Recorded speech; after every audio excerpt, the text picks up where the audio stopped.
Wiepie Spoelstra liet zien hoe het magneetvisje in zijn werk gaat. Hij is juwt alweer op zijn werk in Woens. We dachten in eerste instantie dat ik gewoon een stuk metaal en toen merkte wat het aardig zwier weer.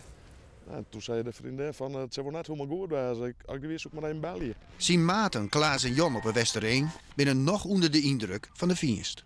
We gingen hem hier aan, hier er een paar keer afvallen, want weer een beetje zwier. Dus we gaan maar, daar zit een hellingje. We zijn hem slepen naar het hellingje, daar kan we hem opslepen. Nog een paar keer losrijken.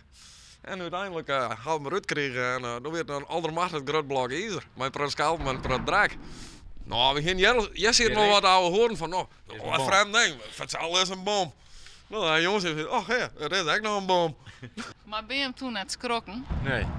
Nee, in feite niet. Maar later wel, toen ze er waren van de politie en van de EOD. Of hoe heet dat? Ja, die explosieve. Die explosieve opruimingsdienst. Ja, toen wel. Maar verwacht nog een bom onder een bragen. Nog niet zo, ja, zit al jaren een bragen. Waar verwacht daar nog een bom onder? Dat was het laatste wel even wat. En dan gaan we weer met een auto donderen. En dan moeten we nog rijden. Want ja, het weer steeds. Hetzelfde geld was ontploft. Ja.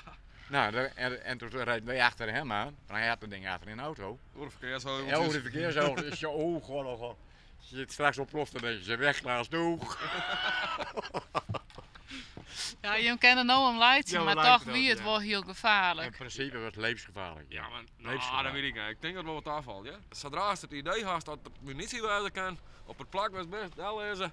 Net altijd opvallen, want dan wordt een toeristattractie, is een stokje erbij of zo en bellen. Bellen. Niet weer meenemen. Dat hij hem er wel van leert. Doe niet weer. Ja, dat doe ik wel.